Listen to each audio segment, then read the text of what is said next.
ช่วงนี้ก็สิเวียกแน่เนาะหนักแน่เนาะเลยบ่จักเกี่ยวข้าวบ่จักอันน่ะกรีดยางบ่จักเอาลูกลูกคือความสุขเนาะเลยเนาะว่าเนาะเนาะ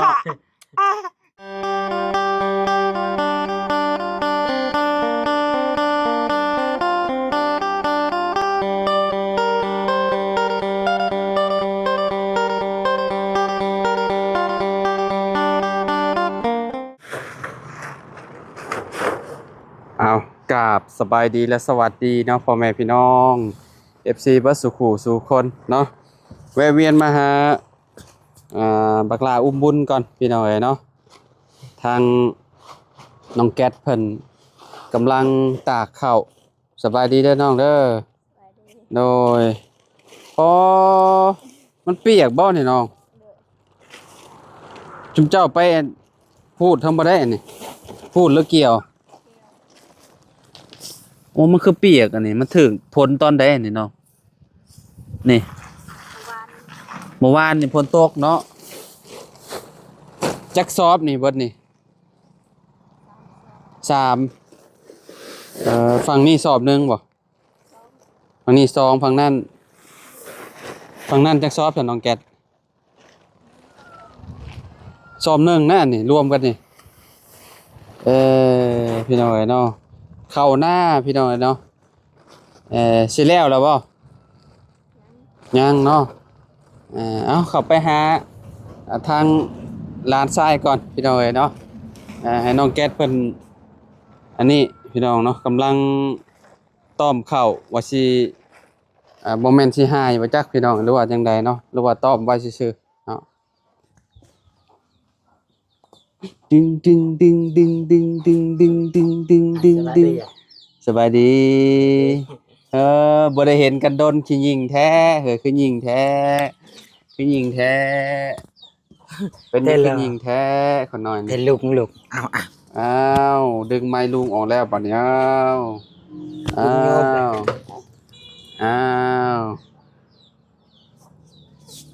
ก็นอนหากระตื่นเนาะเลยเกี่ยวตั้งแต่เมื่อได้เข้าแต่มือซื้อแต่มือฝนตกโอ้ดึงออกมาได้เฉยเด็กกินนมมาจาก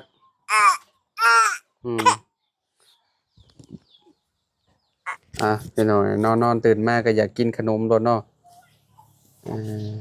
ซื้อให้เพิ่นกินตลอดบ่เนี่ยได้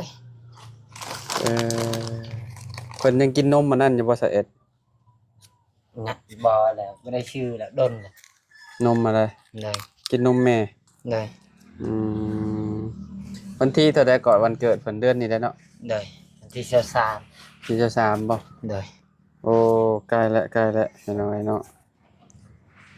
เฮ้ยได้กินแล้วอร่อยมากนี่น้อยเนาะ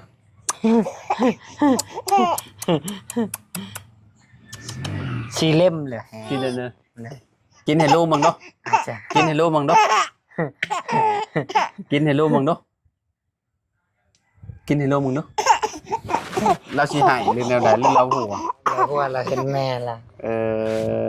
เราดีใจเลยเอามาแต่เกี่ยวเข่าแล้วแม่นบ่หรือว่าจังได๋มาแต่เกี่ยวข้าวเกี่ยวไผเกี่ยวลาวติกับทพเกี่ยวนำกันแต่ว่าแบ่งกันได้จักสอบแล้วก็ได้นี่นะที่ตากว่าอยู่นี่นะ3บ่อยู่นี่นะ3 สอบตา1ตาเดียวยังเหลือลายปานใดซะยังเหลือ6 ตายังบ่ได้เกี่ยวหมดยังเหลืออยู่6 ตาโอ้เห็นแม่แล้วยิ้มโอ้เคิ้นขนาดเนาะกะว่าสิได้จักเป้ารวมเบิดบ่เรือฮอบบ่สาวบ่ปีนั้นได้17 สอบบ่ได้มาหาน้องเอสนี่ก็เป็นเดือนแล้วได้พี่น้องเนาะยังกรีดยางคือเก่าอยู่บ่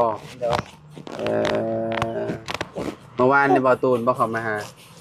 เพิ่นเอายาดีมาให้บ่โอ้ดีแล้วซะเนาะยามาให้พ่อน้องเอสพี่น้องยาดีลิซิดวงบ่ได้โอ้ถ้า ถ้าคือกับของน้องน้ำแม่เรากินน่ะถือว่าโอเคได้ยาน่ะสิเจ้าเดียวกันบ่หรือว่าจังใดพี่น้องเนาะเพราะว่าแม่น้องน้ำกินนิ่วเรายังรุดออกเลยอันนี้ก็ถ้าเบิ่งว่าเนาะว่าเรากินว่าอันเราสิผลมันสิออกมาจังใดหั่นน่ะสิได้ผลแบบคือที่คือกันกับแม่น้องน้ำกินบ่หั่นน่ะพี่น้องเนาะ นี่ไม่ได้กินเลย อันนี้ทาเอา โดยยันเอา อืมเพราะว่าเป็นอยู่ในกฎเนาะ เลย งัดเอาเนาะอืมเจ้าแบ่งเวลาแบบได้ไปเกี่ยวข้าวแล้วก็ไปอันกรีดยาง ตอนแรงนี่กับไปคิดย่าง ตอนแร เกี่ย ง วเข้ากับตอนเช้า ตอนแรงไปกรีดยาง เลย ตอนเช้าไปเกี่ยวข้าว เลย กลับมาจากโมงไปกรีดตอนแรง มา8 โมง แต่ 10 โมง 8 9 โมง10 โมงกลางคืน เลย แล้วก็มาแล้วก็นอนแล้วก็มื้อเช้าก็ไปเกี่ยวข้าว เลย โอ้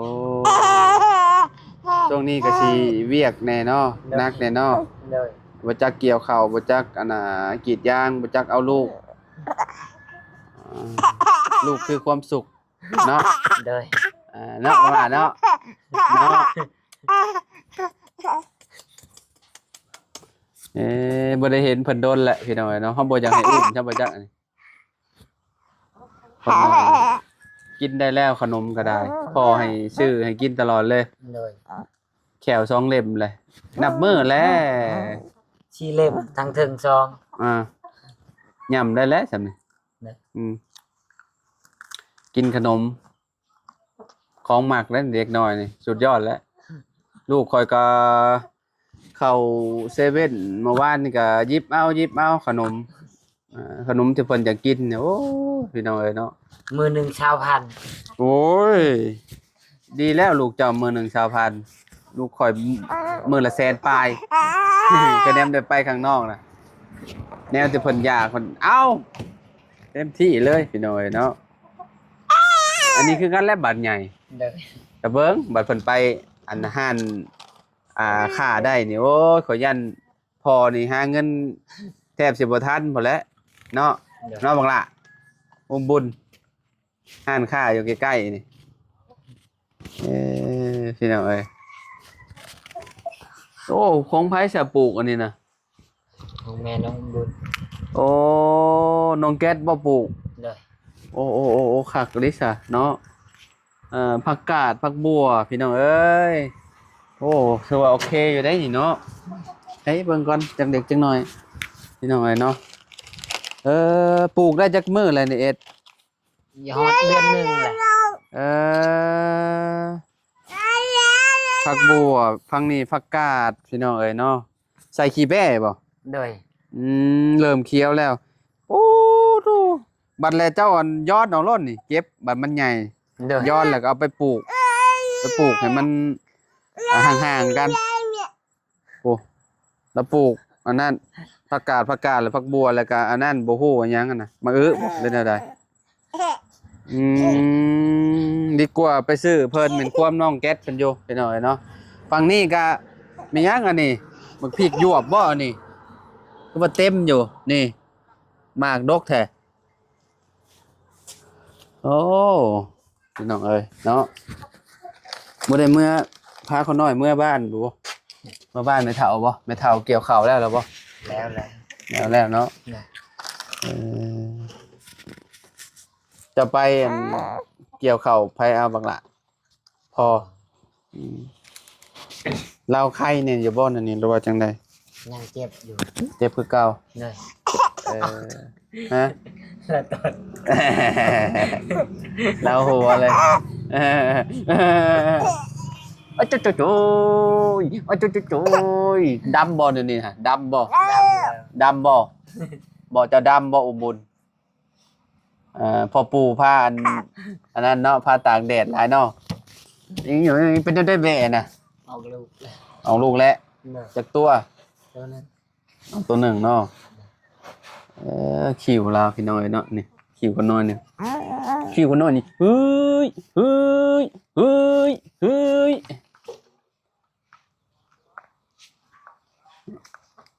จังหน่อยแล้วก็แลนตามหลังพอแล้วจังหน่อยนี่พอ อไปใช้ก็อยากไปนำแล้วอ่าประมาณจะปีสิให้เพิ่นออกนม ต้องบ่ ส่วนใหญ่ก็ประมาณปีป้าย2 ปีแหละเด็กน้อยอ่ากินนมแม่หน่อยแขวออกเต็มปากนี่โอ้กัดโดนแล้วมันกัดหัวนมจะขาดย้อนหมดแล้วเจ็บใด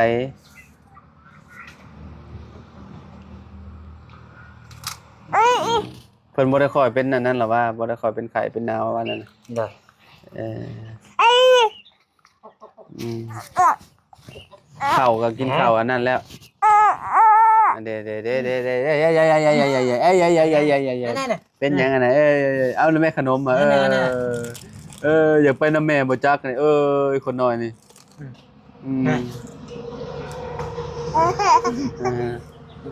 เห็นแม่เลยหัวเนาะเห็นแม่เลยหัวใส่พี่น้อยเนาะเราดีใจเด้แม่อยู่น้ำบัดเมื่อบ่ในมื้อนี้หรือว่าจังไดนั่นพี่น้อยเนาะบางทีเราก็อยากให้บางทีเราก็อารมณ์ดีบางทีก็ได้เฮ้ยมาขอจะอุ้มจังมั้ยมาขอจะอุ้มจังมั้ยเราอยากให้เด้มาขอจะอุ้มจังมั้ยพี่น้องเอ้ยเนาะคนน้อยจริง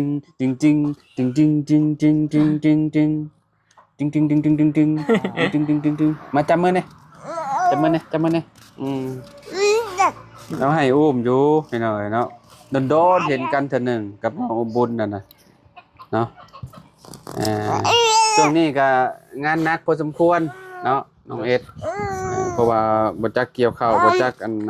เอาลูกแน่พี่น้อยเนาะไปงานกรีดยางพร้อมแล้วเกี่ยวข้าวนี่ว่าสิกลมันพุ่นน่ะแล้วเกี่ยวข้าวกลมันอีกบัดนี้เราบ่ได้อยู่ซื่อๆได้พี่น้องพอได้ซื้ออยู่ซื้อกินซื้อปลาแดกเป็นนัวซื้อขนมให้ลูกชายกินพี่น้องเนาะครอบครัวตัวอย่างนี่แหละดีแหละเนาะให้เด้โ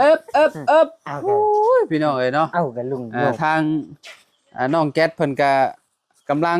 หายข้าวอยู่เนาะเอ็ดเนาะได้กำลังหายข้าวพี่น้องเอ้ยเนาะโอ้4-3เนาะคิดว่า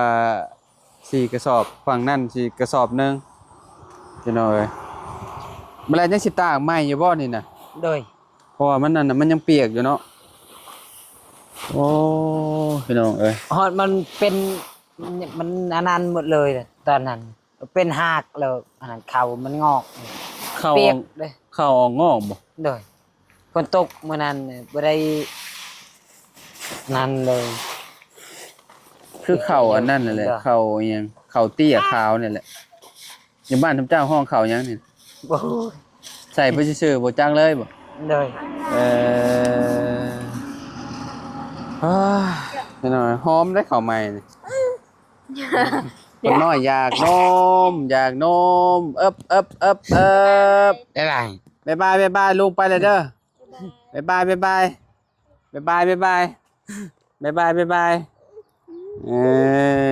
น้อยเนาะโอเคซะพี่น้อยเนาะเดี๋ยวจังว่ากันใหม่เนาะอยู่ดีมีแฮงมื้อนี้พามาอัปเดตร้านชายพี่น้อยเนาะบักลาอุ้มบุญพี่น้อยเนาะกันใหญ่แล้วเนาะพุ่นน่ะโอ้ยค่าคอคุณน้อยแล้วน่ะเนาะสู้ต่อไปเนาะรู้สึกว่าพร้อมน้องบอลนี่น่ะได้ฮะนอนดึกทำงานหนักเนาะรถก็ยังขี่ดีปกติบ่เอ็ดได้บ่ได้ค่อยมีปัญหาหยังเนาะได้ดีแล้วเนาะอันนี้นี่ก็เครื่องทำมาหากินแหละพี่น้องไปได้ทุกที่เลยเนาะคันว่าบ่มีรถนี่ก็ย่างไปสิฮอดเนาะได้ไปหันไปนี่ก็ได้พี่น้องเอ้ยเนาะยังว่ามีรถมีรางไปแน่พอได้ต่อเนี่ยต่อชีวิตและพี่น้องเอ้ยเนาะเพราะว่าคันว่าบ่มีรถมีรางก็การทำมาหากินมันก็ลำบากเจ้าไปกรีดยางแต่ละมื้อเจ้าก็ขี่รถนี่ล้อไปได้ไปหน้าก็ขี่รถนี่ไปได้ไกลบ่น่ะไกลอยู่จักโลบ่กันลุงเฮิมฮู้จักลุงเฮิมไปเลยหลายโลเติบอยู่ค่อยๆเนาะคะแนนย่างไปจับประมาณจักนาที ประมาณ30 นาที 30บ่เกือบชั่วโมงหนึงเนาะ เลย ไกลเติบอยู่จ้ะพี่น้องเอ้ยเนาะแต่หนทางดีอยู่หรอวะ ดีอยู่ บ่ค่อยมีปัญหาหยังก็ดีแล้วมีเถิดอย่าลืมเปลี่ยนตีนมาได้นี่มื้อนี้ตีนแตกเบ่เลยนี่เห็นบ่ เลย มื้อนี้แหยะเบ่เลยนี่มากับมันอ๋อใกล้ฮอดปีแล้วบ่จักนี่เนาะใกล้เลยเนาะ เลย ใกล้แล้วพี่น้องเอ้ยสภาพเนาะหน้าพ้นพี่น้องเอ้ยเนาะมันก็สิมีขี้ต้มขี้โคลนแน่เนาะคันว่าวิทย์หน้าพ้นไปแล้วก็ล้างมันก็งามดอกบัวรถไผและรถข่อยคือกันเก่าให้ก็รถ10 ปีเนาะเมื่อวานนี่ก็โตนน้ำท่วมอยู่บ้านน้องหัวพุ่นเนาะ เลย บ้านน้องหัวเอาฮู้จักอยู่น้องเอ็ดว่ะเพิ่นว่าเราตอนเราเข้ามาแรกๆว่าเบิ่งน้องเพิ่นจักอายุจักปีแหละประมาณ13 14แหละเพิ่นว่า ไผ่ เพิ่นว่าอายุ13 14ปีเพิ่นน่ะ ไผ่อยู่10 เว้าลาวหั่นแหละเว้าน้องหัวแล้วเราว่าตอนเจ้าเข้าไปน่ะเรายังน้อยๆหนึงเรายังบ่เป็นเพศซ้ำแต่งตัวก็ยังบ่เป็น ว่าเฮานี่ บ่เว้าลาวหั่นแหล้วเราแต่งตัวก็ยังบ่เป็นแล้วว่าแม่นแล้วว่าจะไปตอนนั้นเราก็เฮ็ดแบบใด ยังบ่ได้แต่งตัวเลยเหมือนว่าตอนนั้น จากแล้วลงแล้ว ลงแล้วหลายปีแล้วติ เลย ไปไสเอ็ดอยู่ดีมีแฮงเอาสบายดี สบายดี เนาะไปพี่น้องเอ้ยเนาะขอบคุณหลายๆเด้อพี่น้องเด้อที่ติดตามสบายดีและสวัสดีพี่น้องพบกันใหม่